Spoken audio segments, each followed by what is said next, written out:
I love open floor layouts. When you grow up crammed in a small house with 3 other kids and your parents all sharing 2 bedrooms and a bathroom, you develop an appreciation for space. I like the breathing room. I like feeling like I can stretch out. It's like the everything the light touches scene from The Lion King when I look at my open floor plan condo. It's a beautiful thing. Move-in was completely painless as well, as I'm on the ground floor. I've got these huge glass panes on either side of the front door. It's a real modern apartment. I've come a long way since my childhood, so it almost feels like the entire street, the open field and trees on the other side. Everything out there is a part of the condo. It's all my domain, my territory. Even when I'm doing chores, I genuinely feel content just looking at it all. I get to see my neighbors walking their dogs and wildlife playing in the grass. I also harbor a great appreciation for films and television shows, so I laid out my furniture to accommodate immersion. When I'm really absorbed in a work, it's basically the only time I don't want to be thinking about how much I love my condo. So, across from the entrance, the TV stands against the wall, and the couch in between, facing the TV, of course. The kitchen's off to my left. The door to my bedroom is past the dining area to my right. Because of the limited distance between my couch and my TV, my field of view is mostly taken up by the screen. The glare can get annoying on a sunny day due to the aforementioned glass panes by the entrance, but I mostly watch in the evenings, so the trade-off is worth it to me. All I see is the TV. Last night, I was watching a period piece drama that took place in 19th century England. It's great junk food TV for when I get home from work and I don't really want to use my brain. The camera work can be a bit lazy, but the actors look nice and the costumes are really detailed. Consequently, I don't mind when the camera lingers on a shot for a little too long. Moments like that can be immersive in their own way. I felt my eyes start to put up a fight, but there was one episode left in the season, so I decided to stick it out and watch it. Midway through the episode, it happened. I fell asleep. It happens. I can't always force myself awake even when I'm engaged with the story. Never one to admit defeat. I tried to rewind to where I slipped out of consciousness. My entertainment system had other plans. For some reason, I couldn't rewind past a certain point about 5 minutes after I passed out. It was a dialogue scene. A medium profile shot of a girl in a frilly dress and a man in a very nice suit against a floral wallpaper. I tried mashing the button, but I'd hit a wall in the playback. It wasn't supposed to be doing this. The intrigue woke me up fully and I restarted the entire system. When I hit resume on the show, it put me right back at that point, and the same problem happened again. I hit play to see if that would do anything, and as the characters began discussing their mutual friend, my remote stopped working entirely. There was no useful guidance to be gained from a couple Google searches, so I gave up. I put my phone back in my pocket and looked up, only to be met with silence and both of the on-screen characters making direct eye contact with the camera. Dead silent, blank expressions. It felt like they were actually looking at me. When did they stop talking? I hadn't noticed. For a moment, I thought I must have accidentally paused it, but I could see them breathing. This had never happened before in the entire run of the show. I had no idea what was going on. The girl's expression shifted slightly to this subdued sadness, almost disappointment, like someone at a call center having to scam yet another elderly person out of their retirement. My stomach dropped. Her arm slowly raised, in fits and starts, pointing at the camera, pointing behind me. I felt every nerve in my body charge, a horrible pulse of the most ugly and viscous dread I have ever felt. My hands and feet felt like ice. My neck felt exposed. I was too aware of the skin on the back of my skull tightening up. I had to look. The glass panes. A man standing just to the right of my door, just outside. His nose too high on his face. Unnaturally long philtrum, thin, wide lips. His hands between his brow and the glass, leaning in, peering in, peeping, watching, looking STARINGGHTATMEANDMYBODYWASICE. A sort of hyper-awareness. I felt the air in my condo like it was part of my body, like my nerves extended out and beyond my form and stretched into the cavernous room. The precious space between he and I felt every disturbance. I could see everything, hear everything. I was so in the moment that it seemed to stretch on forever. It only lasted milliseconds before every muscle in my body contracted, and I let loose from my throat a distorted white noise, A scraping or scratching scream I've never screamed before. I scrambled to my feet and he just watched. I looked around my apartment for something I could use to defend myself, but finding nothing. I looked back to see him moving away, his legs somehow moving his torso with no sway, no bob, perfectly evenly, as if he was sliding, but you could see his legs taking him, carrying him away, and he didn't break eye contact. Not for a second, not for a moment, not for anything. I'd never wanted so badly to curl into a ball and cry and just not exist. Could I even call the cops? He didn't commit a crime. I looked to my kitchen, finding the knives, and in my peripheral vision, I saw it. His face was on my screen. 2 of them, imposed on the characters on my TV, still pointing. My head swiveling, turning like a top on a table. Rotation, centrifugal force exercising slightly on my eyes and nose, and the protrusion of the back of my skull, my hair pushed by the air that wanted to stay still, and he was there. Just behind my couch, just feet away from me, still with his hands positioned like he was looking through glass. The door unopened. My panic gripped me and I just fell over, genuinely fainted. Today, I awoke and found my TV missing. It was the only thing missing. The police came to my house, looked around. I told them about the man's appearance and behavior, but I left out the images I saw on my TV, the strange blurring of my reality in those moments. I don't think it really matters. I don't even know if it was real. Maybe it was my subconscious filling in the blanks of knowing there was someone watching me. I don't know. Is such a thing possible? Can you tell when someone's watching you? It started about a month ago. I woke up in the middle of the night, thirsty as hell. As I stumbled to the kitchen for a glass of water, I noticed a sliver of light coming from Ethan's room. The door was cracked open, and I could see his small silhouette framed against the window. "Ethan," I called softly, pushing the door open. "What are you doing up, buddy?" He didn't turn around. He just stood there, staring out into the darkness. "Ethan," I tried again, a little louder this time. Finally, he looked at me, his eyes wide and unfocused. "Daddy, it's time," he said, his voice flat and emotionless. A shiver ran down my spine. Time for what? Bud. But he didn't answer. Instead, he climbed back into bed and pulled the covers up to his chin. Within seconds, he was fast asleep. I checked my phone. 2:12 a.m. Weird. But kids do strange things sometimes. Right. I tucked Ethan in and went back to bed, chalking it up to a random night terror or sleepwalking episode. The next night, I woke up again around 2 a.m. Call it parental instinct or just paranoia, but something made me check on Ethan. Sure enough, there he was at the window again. I checked my phone, 2:12 a.m. on the dot. This time, I didn't say anything. I just watched him from the doorway. He stood there, perfectly still, for exactly 5 minutes. Then, just as I was about to intervene, a sound pierced the silence that made my skin crawl. Knock, knock, knock. 3 sharp raps on our front door. Ethan didn't react. He just climbed back into bed like nothing had happened. With my heart pounding in my chest, I crept downstairs and peered through the peephole. The porch light illuminated an empty stoop. No one was there.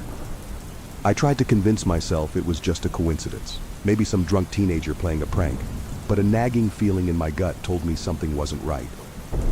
For the next week, the same thing happened every single night. Ethan at the window at 2:12 a.m., knocking at 2:17 a.m., no one at the door. I tried talking to Ethan about it during the day, but he had no memory of getting up at night. He just looked at me with those big, innocent eyes and asked if we could have pancakes for breakfast. I was starting to lose it. I wasn't sleeping. I couldn't focus at work. Every night, I'd sit on the stairs, watching Ethan's door, waiting for 2:12 a.m. with a mixture of dread and morbid curiosity. One night, about 10 days in, I decided to do something different. At 2:10 a.m., I quietly entered Ethan's room and stood next to his bed. As the clock ticked over to 2:12, his eyes snapped open.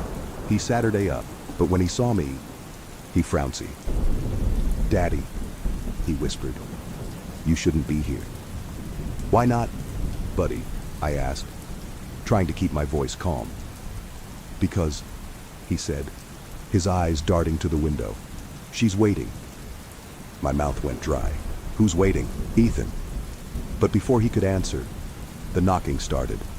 Only this time, it wasn't coming from the front door. It was coming from the other side of Ethan's bedroom window. Knock, knock, knock. The knocking stopped as suddenly as it had started. In the eerie silence that followed, I could hear my own ragged breathing and the frantic pounding of my heart. "Ethan," I whispered, my voice trembling. "Get away from the window. Now." But my son didn't move. His eyes were fixed on something outside. Something I couldn't see. Slowly, deliberately, he raised his small hand and pressed it against the glass. That's when I saw it. A hand on the other side of the window, mirroring Ethan's. Long, skeletal fingers with blackened nails. The skin was pale and waxy, like that of a corpse left too long in water. "Jesus Christ," I yelled, lunging forward to grab Ethan. But as soon as my fingers touched his shoulder, he let out an ear-piercing scream that made me stagger backward. The hand outside the window vanished, and Ethan collapsed onto the floor, his body convulsing violently. I scooped him up, my mind reeling with panic. As I turned to rush him out of the room, my eyes caught something that made me freeze in my tracks. There, scratched into the window glass, were 5 words, "I'm Ming for him." John. A wave of dread washed over me. How the hell did it know my name? I ran downstairs with Ethan in my arms, fumbling for my phone to call 911. But as soon as I hit the bottom step, every light in the house flickered and died. In the pitch darkness, I heard something that sent chills down my spine. Scritch, scritch, scritch. The sound of nails dragging across wood, coming from every direction at once. "Daddy," Ethan whimpered, his small body trembling against mine. "She's inside now." I sprinted for the front door, my free hand outstretched in the darkness. But when I grabbed the doorknob, it was ice cold and slick with something wet. I yanked my hand back, feeling warm liquid dripping down my wrist. The coppery smell of blood filled my nostrils. "You can't leave, John," a voice whispered, so close I could feel fetid breath on my neck. It sounded like Marie, but wrong. Like her voice was being forced through a throat full of gravel. "We're a family again." "You're not Marie," I choked out, backing away. "My wife is dead." A chilling laugh echoed through the house. "Dead? Oh, John, I'm so much more than dead." Suddenly, the lights flickered back on. I blinked, momentarily blinded. When my vision cleared, I saw her. Marie stood at the foot of the stairs, but it wasn't the Marie I remembered. Her skin was gray and bloated, her eyes sunken and filled with a sickly yellow light. Her once beautiful hair hung in wet, rotting clumps around her face. She wore the same dress we buried her in, now stained with dirt and God knows what else. "Marie?" I breathed, unable to believe what I was seeing. Her mouth stretched into an impossibly wide grin, revealing rows of needle-sharp teeth. "I've come to take our son home. John, it's time for Ethan to join me." Ethan squirmed in my arms, reaching out towards the thing that looked like his mother. "Mommy," he called, his voice a mixture of fear and longing. The creature's eyes locked onto Ethan, and she took a step forward. The floorboards creaked and squelched under her bare, mud-caked feet. "No," I shouted, clutching Ethan tighter. "You're not taking him." I turned and ran for the kitchen, my mind racing. Salt. I needed salt. Wasn't that supposed to work against spirits or something? As I fumbled through the cabinets, I could hear Marie's wet footsteps getting closer. The air grew cold, and the putrid stench of decay filled the room. "Oh, John," her voice sing-songed from just outside the kitchen. "You can't protect him forever. Ethan belongs with me now." I finally found the salt and turned around, ready to throw it. But what I saw made the container slip from my numb fingers. Marie stood in the doorway, but her body was wrong. Her limbs were elongated, joints bent at impossible angles. Her head lolled to one side, neck stretched and distorted. And behind her, writhing in the shadows, were dozens of arms, reaching, grasping. Ethan screamed. In that moment, as I stared into the abyss of that horrifying scene, I knew our lives would never be the same. Whatever was wearing Marie's face, whatever had been coming for my son night after night, it wasn't going to stop. And I had no idea how to fight it. The thing that wasn't Marie lurched forward, its grotesque limbs scrabbling across the kitchen floor. I backed away, clutching Ethan to my chest, my mind blank with terror. My back hit the kitchen counter, and I realized we were trapped.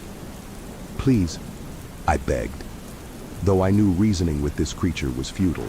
"Please, just leave us alone." The thing cocked its head at an unnatural angle, Marie's once beautiful features twisting into a mockery of confusion. "Leave you alone? But John, we're family, and family should be together, forever." One of its many arms shot out, impossibly fast. Grabbing my ankle, I yelped as icy fingers dug into my flesh, the chill spreading up my leg like poison. Ethan whimpered in my arms, his small body shaking uncontrollably.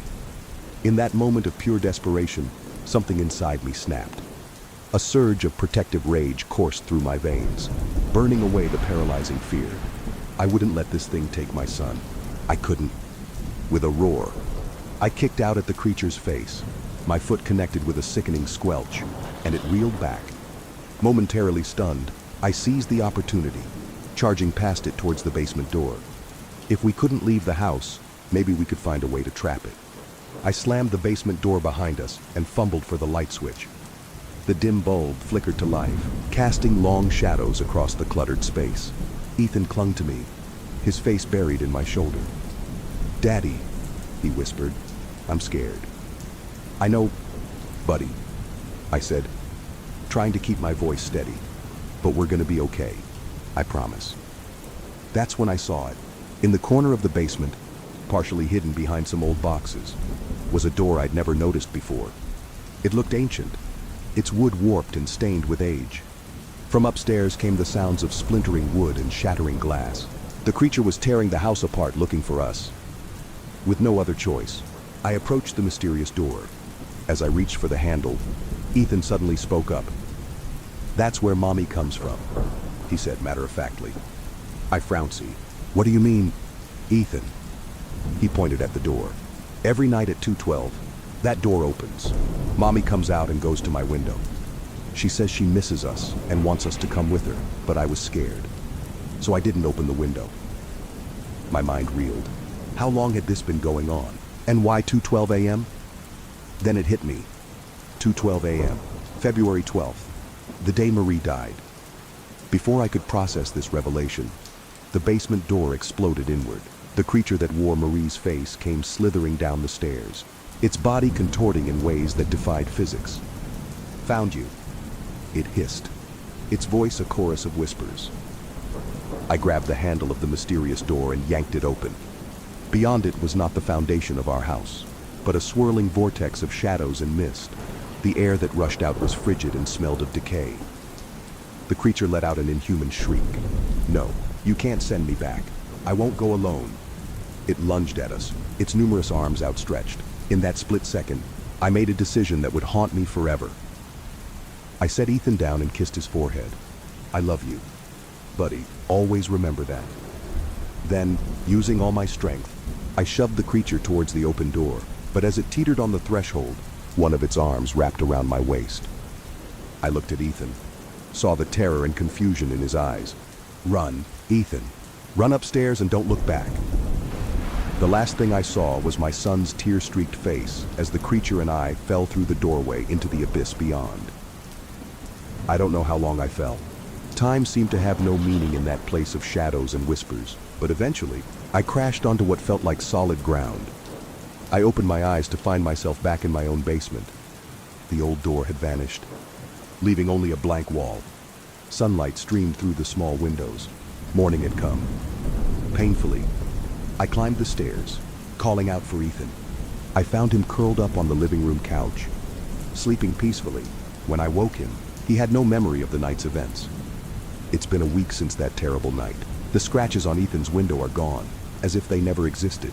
He no longer gets up at 2:12 a.m. To all appearances, our lives have returned to normal. But I know better.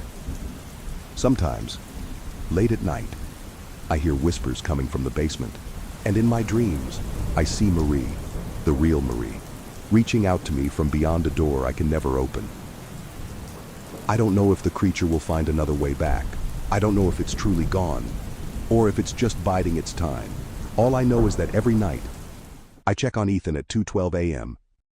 And every night, I pray that the knocking doesn't start again. Without much ceremony, Willow apologized and promised to never return to the store. Years later, I can still see his sad, teary eyes as he looked back at the shelves of Pokemon merchandise. Years later, I can still see Mandy's stupid, crooked grin. Willow's absence was quickly reflected in my sales figures. Within 2 weeks, the stern regional manager had returned, with me having been the previous top seller in the store. She was much nicer at the start of her visit, with no big spender to save me. However, I was quickly revealed to not be a very good employee. By the time the manager's visit was done, I was certain that I wouldn't hold the job past the end of the week. I left the store that day, wondering about what other gigs I was qualified for that wouldn't mind me being a bit blazed on the job. It's then, as I was heading to my car, that I met Professor Henry Willow once more.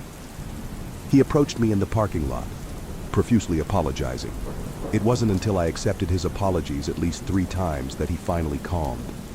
Once he was sure I held no grudge against him, he revealed the true nature of his interest in the world of Pokemon. He had seen similar creatures in his dreams and visions. That was true. What he never told me, however, was that he was a scientist specializing in genetic manipulation. He had seen unnatural creatures in his dreams, yet in accordance to the dreams, he brought those creatures into reality.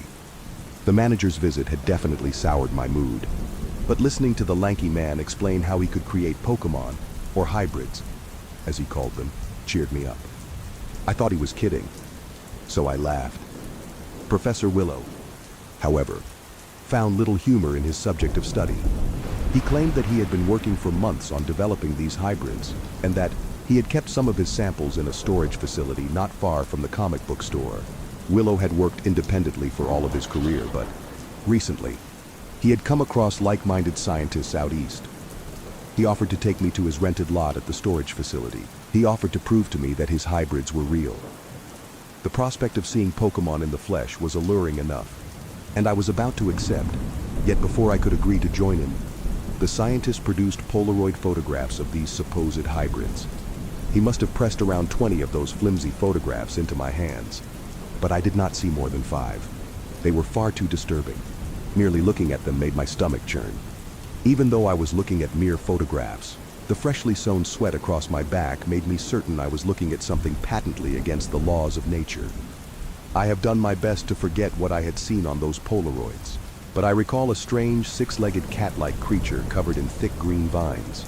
I remember a amorphous glob of gray flesh, covered in a symphony of bug eyes that seemed to be hiding beneath a layer of shrubbery. I remember a dog, an almost regular-looking dog, engulfed in fire with hot magma dripping from his cheery maw. I rejected Professor Willow's offer to see his hybrids that night, and I do not regret my decision. As lanky and harmless as the man seemed, there was something patently wrong with the creatures he had developed. God knows what would have happened to me had I followed the mad scientist to his storage space that night. It's been well over 2 decades since this all happened, and I try not to think about it.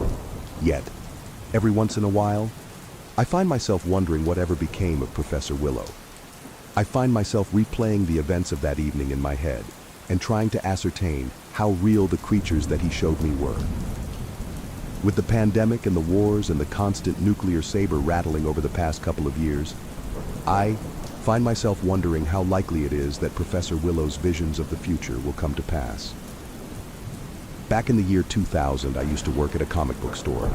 This was at the height of Pokemania, so the place had morphed into a shrine to all things Pikachu, and the store was constantly annexed with screeching children. Life was loud and chaotic and filled with concerned parents. Before every shift, I'd hotbox in my car so that I could stay mellow during the after-school rush. Being 19 and stoned, I'd do my best to avoid any sense of responsibility and left all the heavy lifting to whoever. For about a month and a half, I got paid to stand around the store and stare off into the ether, with enough complaints from my coworkers. However, a regional manager was summoned to check on the quality of customer service. The moment I walked into the store, I was chastised for coming in late and not looking presentable. The manager was the splitting image of my middle school math teacher. smelled like a dentist's office, and clearly had it out for me. She took notes on everything I did and would ask all these super patronizing questions that made me sound like an idiot. Mandy, my coworker who was definitely responsible for the majority of the complaints about me, was barely containing her joy.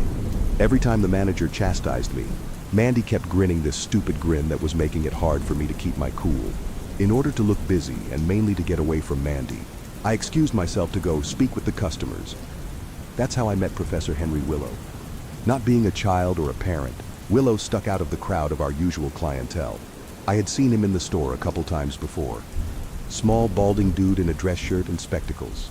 He looked like he was killing time before catching the bus to adult math camp. Willow never bought anything. Every time he'd pop into the store, he would just stare up at the big poster of the 151 Pokemon in complete silence. Sometimes he'd pick up a pack of stickers or trading cards and examine it, but it never held his attention for long. He'd just stare up at that poster with a keen, scientific interest, and then, when he was satiated with the cartoon monsters, he would leave the store. I wasn't certain if I could make the strange man buy anything, but at that moment, I was absolutely sure I shouldn't try talking to a child in front of the stern manager lady. In as casual a way as I could muster in my crispy state, I asked the man if he needed any help. At first, Willow just stared at me as if I had arrived from another planet. It was only once his stare had sufficiently weirded me out that he started to speak. His voice was low, and he seemed to choose every word with the utmost caution. It quickly became obvious that the man was batshit crazy. Willow told me how he had seen the creatures on the posters before, in his dreams. For well over a decade, he had seen a world filled with Pokemon of flesh and blood. The longer the spectacled man spoke, the more he was getting worked up. I feared a scene, so, to calm him down, I asked Willow if he wanted to buy anything. My question seemed to pull him back from whatever internal wonderland he was traveling. With a hint of embarrassment, he nodded. This was a store, after all, he said.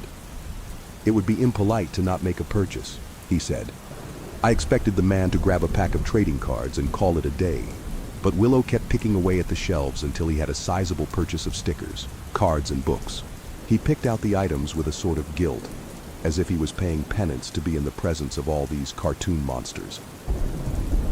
Both the manager and Mandy seemed to be in awe of how I got the strange man to buy so much stuff.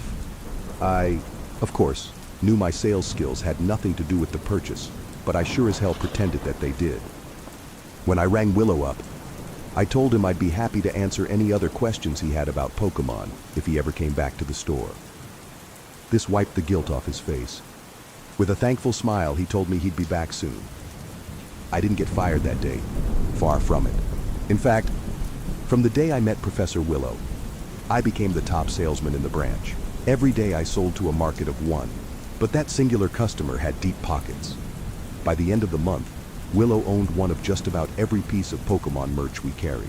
He bought all the books and sticker collections and video games. Willow even bought 2 of the overpriced Game Boy Colors and a Game Link so that he could catch all the Pokemon across the different versions of the game. The man was obsessed in a way I had never seen before. He snagged up every new piece of merch like it was a priceless collector's item. But more importantly, he asked questions. He asked very specific questions. Not only was Willow interested in the origins of the Pokemon themselves, he also wanted to know more about the society in which they existed. Who financed the Pokemon hospitals? Where did the profits from the Pokemon go? Could the fact that all the police officers and nurses were related point to some sort of a monarchical ruling power? With every visit, Henry Willow filled my stoned head with all sorts of theoretical questions about the Pokemon universe. Back then, I didn't make much of those questions. They were strange, sure, but the scientist was keeping me at the top of the regional sales charts and got Mandy to seethe with jealousy whenever she was on shift.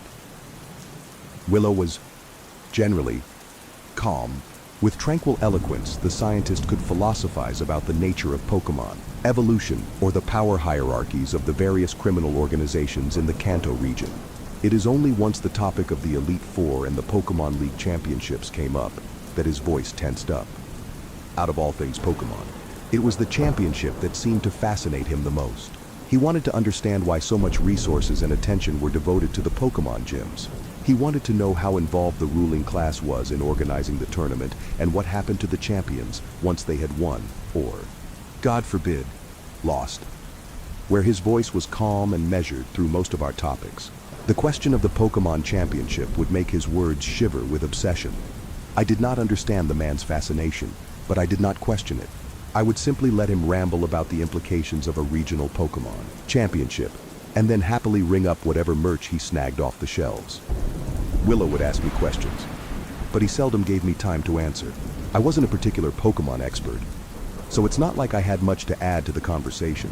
To Willow, I presume, I was more of a bouncing board for his ideas, a friendly face that could be paid at regular intervals to listen and nod and assure the man that there is nothing unsettling about his obsession.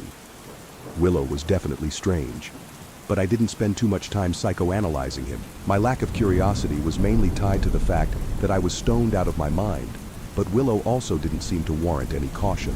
He was short and lanky and generally timid. He seemed harmless. That was until I suggested a reason for the Pokemon Championship. I had channel surfed past a documentary about human civilization and sports the night prior, and spent a good chunk of my shift thinking about it. When Willow came in for his usual shopping binge and started talking about the Pokemon League, I thought I would tell him what I learned from the documentary. Maybe the Pokemon Championship is a way for the community to celebrate shared ideals and unite all of the Kanto region, I said. I didn't think my comment was particularly insightful. I thought it was just an innocent observation about a hypothetical situation. My comment, however, set Willow off. With madness blazing behind his spectacles, Willow started to ramble. I was right, apparently. The Pokemon Championship was being used to unite the whole island into a single set of values. The Pokemon Championship was being used to make it easier to rule over the Kanto region. Willow's celebration of finally finding the reasoning behind the fictional universe was exceedingly loud, even for the after-school rush. Both parents and children quickly shifted their attention from the pictures of cartoon monsters to the raving scientist in the center of the store. Willow was loud, but it wasn't just his volume that was bothersome. The way he talked about the Pokemon universe was wholly disconnected from the friendly nature of the cartoon. Willow spoke about a world filled with incomprehensible monsters, about a life suffered in the husk of the old world, about a terrible existence which required a strong hand to keep order. Willow spoke about the world of Pokemon in apocalyptic terms, which made everyone around him uncomfortable. Worst yet, however, the scientist spoke about this broken, ravaged world as an inevitability. Willow yelled about the coming end of days and how the globe would be filled with incomprehensible monstrosities that would have to be tamed through technology. I tried quieting him down, and eventually I did, but the damage had been done. Just as I calmed Willow down to speaking volume, 2 police officers entered the store. Without any hesitation, Mandy pointed out the man to the cops and insisted he be trespassed immediately. I tried sticking up for Professor Willow, but the scattering of parents in the store quickly took Mandy's side. The man was, apparently, dangerous. He, apparently, had no business being around children. I put up a token resistance to the idea of the trespass, but in the end, it was my signature that ended up on the paperwork. I was a bit too stoned and had a few too many grams in my glove box to argue with the cops. Picture this scene. The room is ultra dark. You're pressed against the sofa cushions by a strong man with his wet tongue stroking your neck. The sofa and cushions are not that soft, and your head is turned, stretched even, facing just the right angle to stare out the window and into the neighbor's lit-up attic, where a shimmering light glows up the face of a doll, and it is so far away you can't make out any of its expression. It becomes a game for you to make out what its face is telling, but no matter how many times you get pinned against that sofa, you never figure out what it tries to tell you. It has been 11 years. I am now 21 years old, an outsider trans girl turned barista for a company that sells primarily to white cis mall babes. And I have been planning on retaking my rightful first steps into adulthood with my best and only childhood friend, Kyle. Yeah, he lives every bit up to his name. A hype beast who peaked during his high school football years and DJs for a trashy nightclub, who acts unrestingly like he has been force-fed Monster energy drinks since he was an infant, when really, it's probably ADHD. His dad, Bob, loyally has promised to pick us up from the nightclub at midnight when Kyle's playtime is over, for our safety. Bob's a Bob, the same way Kyle's a Kyle. A man who could be anyone, so his friends, colleagues, and family had to nickname him Bob the Builder, which clarifies him. He works construction, and I guess people have always thought of him as stereotypically kind and normal. My parents have heritage in the Middle East. They fight loudly and regularly, and are not well liked around our block, so we automatically stick out, and since tonight is my first time going out, I've had to keep it a secret from them. I hang out with Kyle after my shift has ended, going to random local thrift stores, and we're about to exit the most moldy smelling one when a fat doll pops up out of nowhere. It looks like it has been sitting there collecting dust for the past 11 years. I know it is the right one, the one from the attic, even though I was never able to read its expression. Its hair, clothes and shape are too recognizable for it to be any other. Finally, seeing its expression up close feels like a sudden anticlimax. It has gone from a hazy mystery to an average-looking vintage doll staring right back at me. Without letting Kyle know why, I buy it. Perhaps I don't know the reason myself, why I feel like I should own it. We don't have time to go back to my place, so we head straight to the nightclub where Kyle will be practicing since he's still new, and we have a couple of mutual friends there who co-own it. What the fuck is that? Is the question of the night, referring to the 3-pound heavy baby I'm carrying around awkwardly. Sorry, that's our new friend. I forgot to introduce you. I say, who the fuck brings a doll to a nightclub anyways? Kyle is not happy about it, being my opposite in many ways, as straight and masculine as a hammer or spanner. When they start with the drinks, I am sober in the most epiphany kind of way. That is, I simultaneously care less and less about how I stick out and feel like I don't belong here, and really am glad that I don't get hammered by alcohol the way that they do. My fat doll becomes attractive to their drunk minds, a genuinely amusing play tool that gets passed around in a circle used mockingly as a Lolita, and less offensively as a hostage to their strong and sour alcoholic breaths. I give in to their caricatured selves. The tension around my neck loosens up, and I too engage in their mockery and silly dancing. At some point, I forget keeping track of time and checking my phone for new messages and notifications. People stream in like silverfish on a bathroom floor until the club is filled with people in slick and shiny clothes. The pumping loud music is making me feel dizzy, even though I've had nothing but free tap water all night. Kyle introduces me to a girlfriend of his I've never met. She's cool, goth, and her eyes pierce deep into my soul as she pulls me onto the dance floor, leaving my doll in Kyle's lap as he tells me that he has to go take a piss, and I answer, well, bring the doll and just don't take a piss on it then, Kyle. And he smirks. The night is gone like that. Any frustration, any concern evaporates into the thin oozing smoke penetrated by colorful laser beams, a hard pounding in my chest, a gleeful smile in front of me, and my matching rhythmic dance moves to those of a new friend. And then the screams, the kind that doesn't belong here, guttural, panicked, someone just fucking died kind of screams. Reality hits me like a bowl of ice water. Groups of people push to the exit. I have no idea where from the panic arose, but I know I have to follow people outside. I'm pushing past them aggressively. Kyle's friend is gone. I throw my elbows to rush faster and make space. I check my phone. It is midnight. It is midnight. Where did I leave Kyle? Where did Kyle go? People exit in different directions, but I know where to go, because Kyle's dad should have been here now. So I go to where we had arranged for him to pick us up. To the side of the club, a small parking area lit by flickering streetlights. People are running away from there, leaving a body behind on the asphalt with a man kneeling screaming his name. Kyle. No, no, no. My son. No, no, no. I run to them, unaware of any danger or sensation, other than that my heart is in my throat. Electricity shoots bolts through my body. He's dead. He has no face. It's replaced by mossy red matter. They're soaked in a pool of blood. His dad doesn't even notice me. I am so sorry. I say as if it's my fault that Kyle is the one who is dead. Bob still doesn't hear me. Other people come and try to pull him away from the body, and sirens ring discordantly.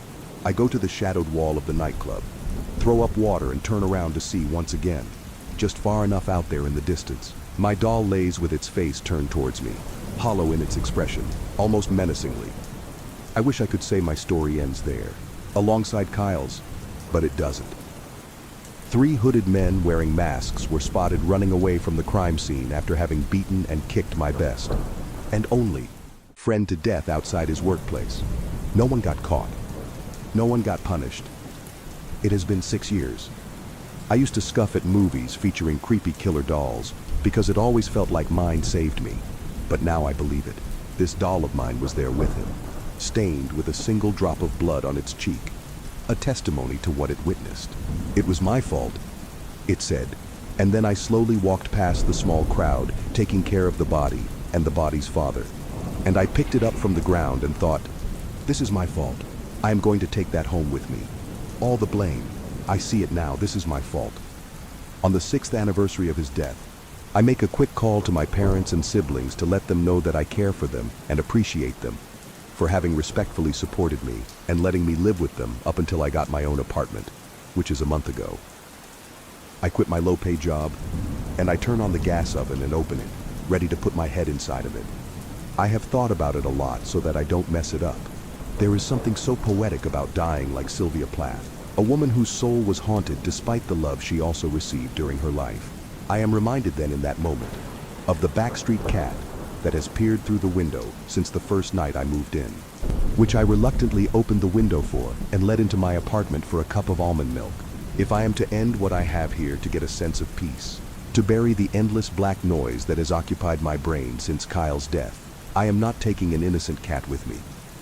So, I go into the living room, blow out a candle and close the window to the streets where a strong wind is whooshing.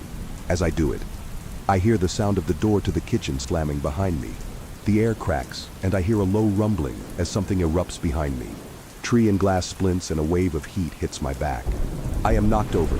My head hits the ground with a loud thump. I wake up in the hospital to my dad sitting next to me. He is eating shawarma, which makes the whole room smell strongly of homely spices. I feel nauseous, but mostly because I realize that my demise was not the one I had hoped for. How does one go about explaining what I had tried to do? Excuse it? There is no way to do that. Instead, I stare at the doll placed on the cupboard in front of me. Parts of its face are burned, but the body is very much intact and the same. Oh, my dad says as he notices the subject of my attention. They did not manage to save much from the fire, but that. It's so ugly. They should have left it. It is an ugly doll, for sure. That thing is haunted. Maybe it never saved me. Maybe it has been there at every bad moment of my life because it was the reason for them. It is the cause of bad things happening around it.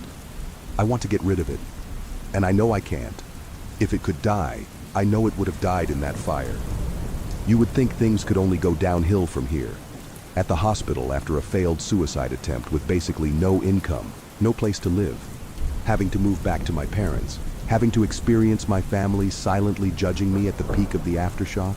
Yeah, I don't think so. I am spending the next few months facing my new realities, such as that due to the fire. Most of my back is scarred, including the backside of my head, where my long, beautiful hair will never be able to grow back. Some of my chin is scarred, my neck is scarred, and a lot of my arms and legs. I look like someone's nightmare, and I don't know how any wig or makeup could ever save this. Through my blurred vision, I see his face distorted, too, in a sad frown with ugly tears and snot running down his face. It feels like I am looking at the real Bob, caught in shame and self-pity, and I can't tell if he is crying for me, for himself or for both of us. I stop myself from squeezing his hand and let go. He eyes the empty cup of arsenic at his bedside. How long? He asks. No, I think, this is not about you, Bob, but he thinks so. In the exhausted breath of a loser, I sigh and stand up. I no longer look at him. I'm staring at my doll. Bob is not healthy enough to get up himself and call for help. Call for anything.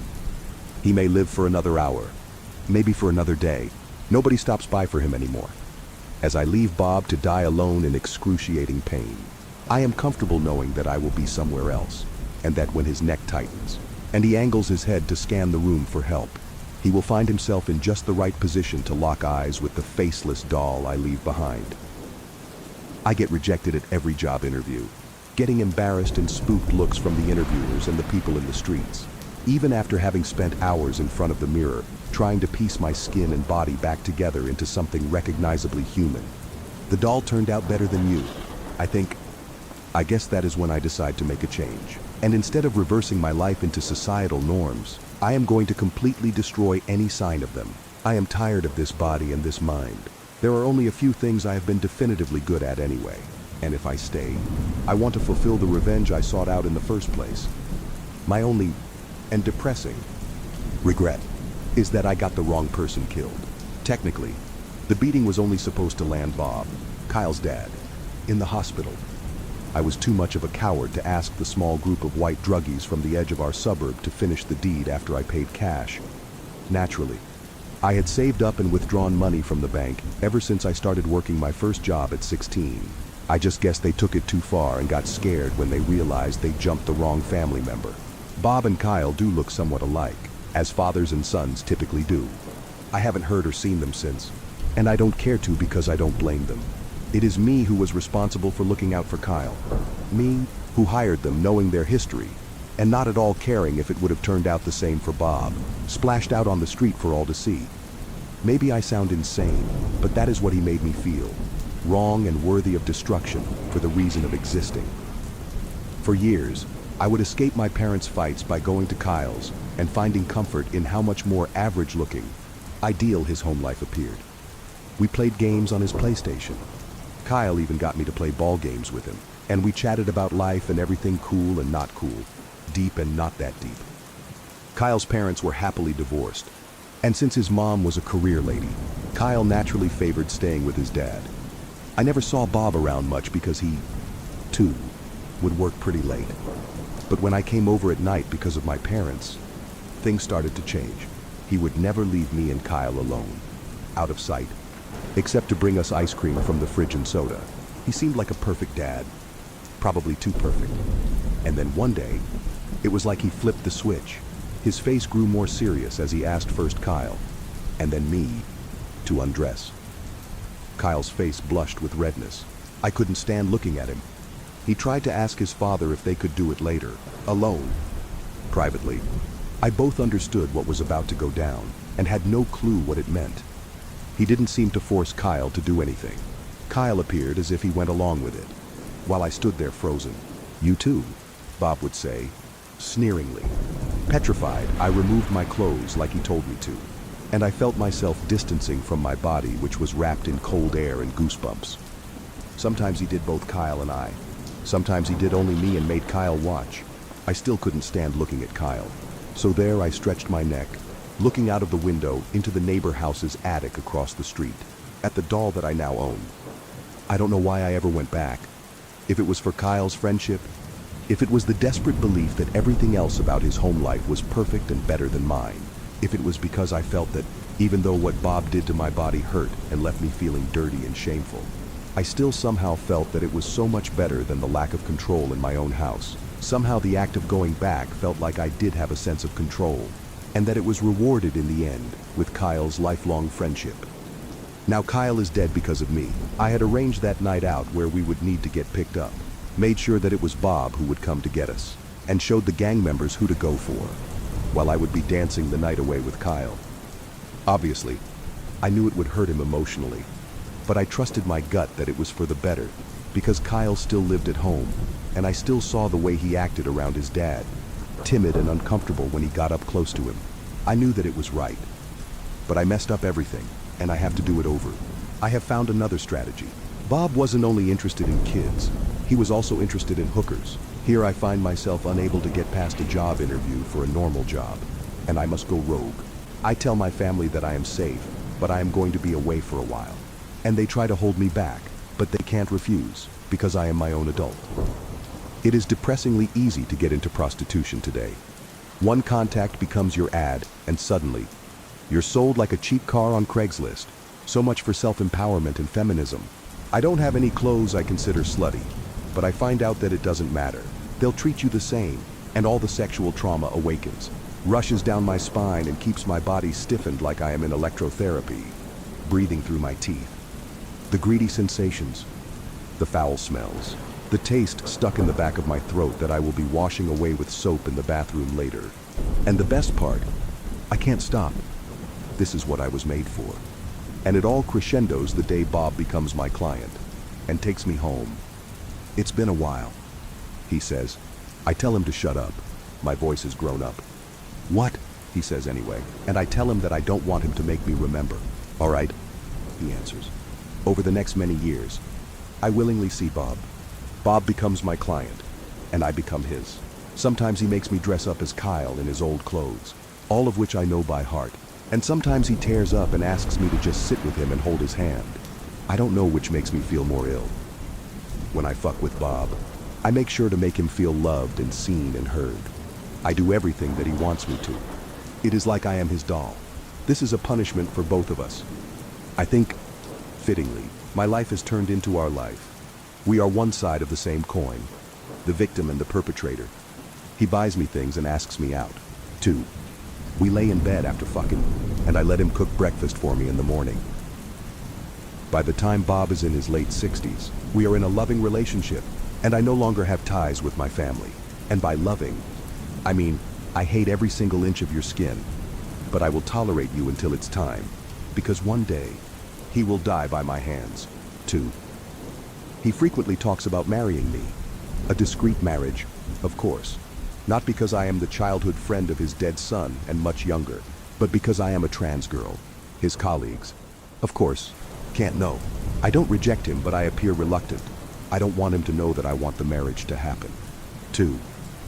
So, by the time we are officially and discreetly married, I am ready to finalize our time together. Serving by serving. I put a little bit of rat poison in his drinks. He falls ill, pale as a white sheet and wet with heavy beads of sweat. His lips are bluish. He throws up a lot. I keep it going. Serve him just enough to keep him ill for extended periods and drag it out. But make sure there are periods when his health is better and he can return to work to avoid suspicion. It is a slow process, but this is what I waited for. I realize that I do not find joy in seeing him die slowly, but there is something else that makes it worth it. Like the tense pause between the end of a performance and a standing ovation. He coughs, gets slimy. He is the most disgusting he has ever been, and I have seen the worst of him. He wants sex, and I pretend to pity him when I say no. I simply cannot. I know the torture has to end when he is bedridden for several weeks. The workplace keeps calling, and he is coughing up blood. I have to give him a proper dose and end the misery, despite how every nerve in my body tells me to extend and keep pushing. Keep seeing how far I can make him go. I know that it has to end. The fat doll, which I have placed on a bookcase next to his bed, stares at us as I sit next to him and give him his final dose of arsenic. I am scared. He says, "Don't you think you should call the doctor?" I open his hand and run my finger in circles on his rough palm. No, I don't think I will. With caution, I proceed to remind him that a real man owns his illness and doesn't succumb to it. A man's illness is his, and only his problem, and if he makes it anybody else's, well, then he is no better than said illness. Bob's teary eyes look at me for help. I want you to know before you pass that it was me, all those years ago, with Kyle. I arranged for someone to get hurt that night. He blinks, and his gaze flickers around as if he is tracking a fly darting the room. What do you mean with Kyle? His old voice is so much more fragile, like a whimper, than I expected. He almost sounds innocent.